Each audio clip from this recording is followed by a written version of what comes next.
ఈరోజు ఖమ్మం నగరపాలక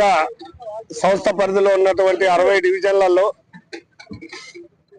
పట్టణ ప్రణాళిక 99 రోజుల్లో కంప్లీట్ గా పట్టణంలో ఎక్కడ సమస్యలు ఉంటే ఏ డివిజన్ లో ఆ సమస్యలను పరిష్కరిస్తామని ప్రభుత్వం ప్రతిష్టాత్మకంగా పెట్టిన పథకంలో భాగంగా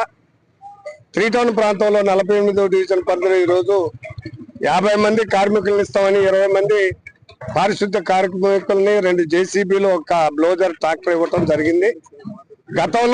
గత ప్రభుత్వంలో పట్టణ ప్రగతి అని 10 రోజులు చేసినా గానీ రోడ్డు మీద పోల్లున్నా కరెంటు డిపార్ట్మెంటు రోడ్డు మీద ట్రాన్స్ఫార్మర్లు ఉన్నా తక్షణమే పరిష్కరించి ఆ యొక్క పోల్లను తొలగించి పక్కకేపీయటమే కాకుండా ట్రాన్స్ఫార్మర్లను మార్చి కొత్త ట్రాన్స్ఫార్మర్లు ఎక్కడైతే అవసరం ఉంటే అక్కడ ఇచ్చి లో వోల్టేజ్ లేకుండా అది కరెంట్ డిపార్ట్మెంట్ చూసుకుంది. రెవెన్యూ డిపార్ట్మెంట్ ఎక్కడన్నా ఆక్రమణకు గురి అయినా కానీ వాటిని రక్షించే విధంగా ఆ డిపార్ట్మెంట్ చూసుకున్నారు. మున్సిపాలిటీలో ఉన్న ఇంజనీరింగ్ డిపార్ట్మెంట్, టౌన్ ప్లానింగ్ అన్ని డిపార్ట్మెంట్ పనిచేసేది గతంలో. ఈ రోజు చూస్తే చేతులు దులుపుకునే విధంగా ఒక 20 మంది కార్మికులు ఇచ్చి మెయిన్ రోడ్డు మీద ఊడవటానికే పనిచేస్తారు తప్ప పట్టణ ప్రణాళిక అనే దాంట్లో ప్రత్యేక నిధులు ఇచ్చి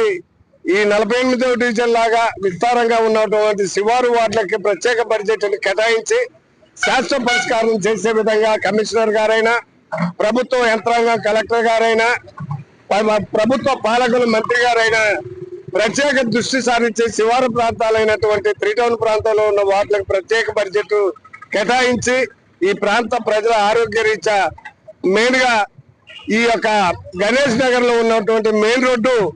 తక్షణమే స్పందించి కలెక్టర్ గారు, కమిషనర్ గారు, మంత్రి గారు ఈ రోడ్డు మహిబాద్ జిల్లాకు పోయే పెద్ద రోడ్డు కాబట్టి 2 జిల్లాలో అనుసంధానం చేసే రోడ్డు, ఈ రోడ్డుకు ప్రత్యేక బడ్జెట్ కేటాయించి ఈ రోడ్డు మరమ్మతులు వెంటనే చేపట్టాలని